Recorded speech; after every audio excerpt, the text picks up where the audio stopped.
People of the Towery, this is your System Lord, Soundwave SG1, back with a Transformers review. Yes, a Transformers review. As per the title page, this is take 3, I must tell you. As per the title page, I'm going to be doing this fella, One Inferno. Now, before I get onto the actual toy review, I'll give you a little bit of history. Now, Inferno holds a very special place for me, because he was one of my quote-unquote big Transformers, because back in the day they were either mini-bots or big ones or massive ones, and your big ones were what we'd probably call now deluxe figures. And basically what happened was my mother had won some money and she gave me, basically I could have a toy, and I wanted a Transformer and I wanted Jazz. However, she bought me this one, and ever since then I've loved him because he is rather awesome. You know, he's so cool. I mean, he used to go everywhere with me when I was a kid, every single place. Unfortunately, my original one has long since gone, disappeared through the mists of time, vanished into the ether.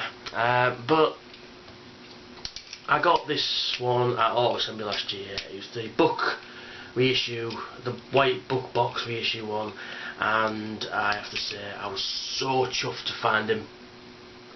I really was really excited to find him. I nearly almost choked up.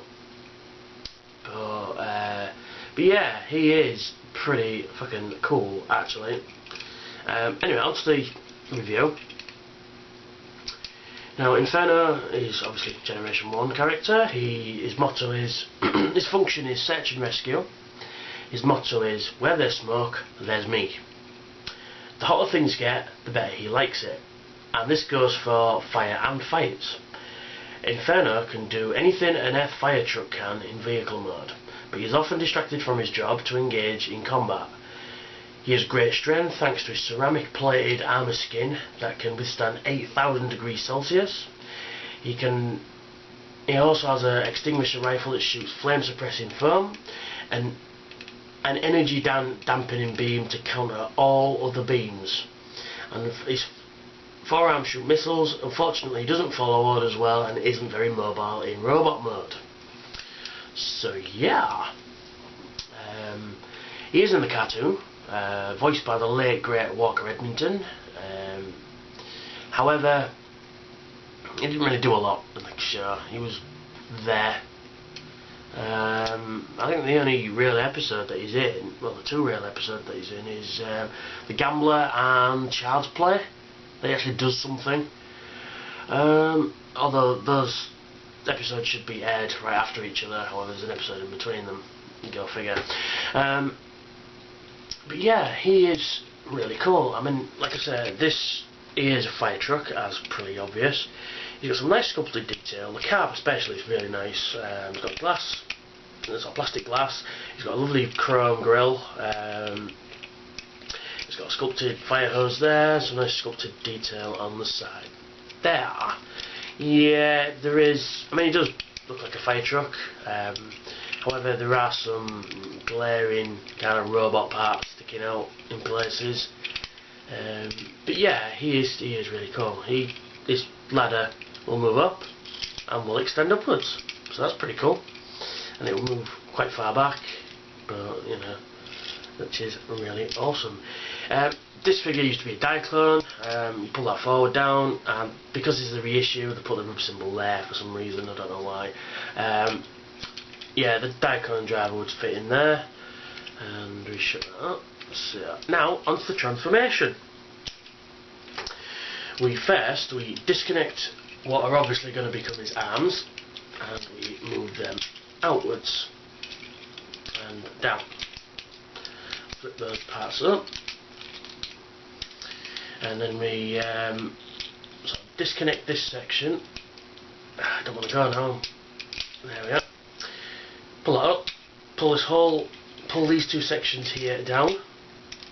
Then we flip those down like that to make his little feet.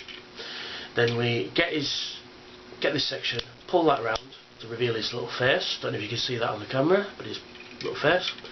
Then this section here connects into this there. Straighten that out, click that in with a really nice resounding click. Are you ready? Ooh, pull that down, and then he is in robot mode. And I've missed something. Right, before we connect the head, it's got two little holes here, which these go in, these little bits.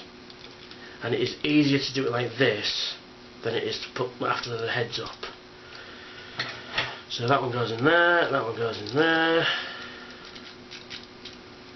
Then we close it up, that goes in, and there he is in robot mode. Pretty fucking cool. It comes with 3 of those, and you connect one because, like in the show, he has one on his hand all the time.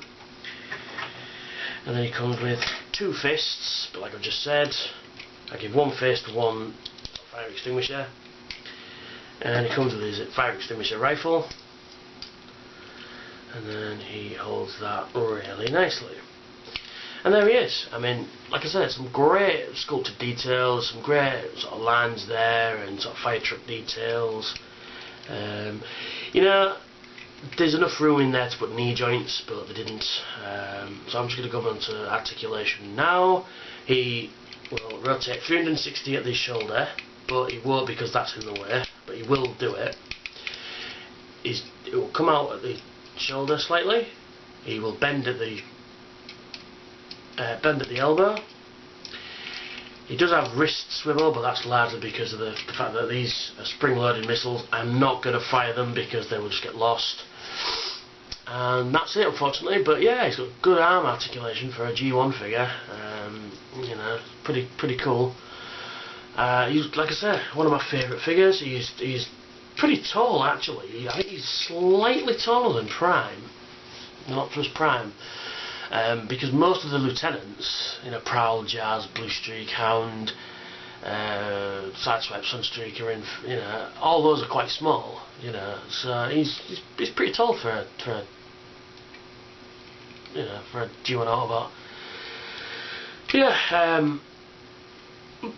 Thanks for listening to me prattle on. That's the review finished, and I will.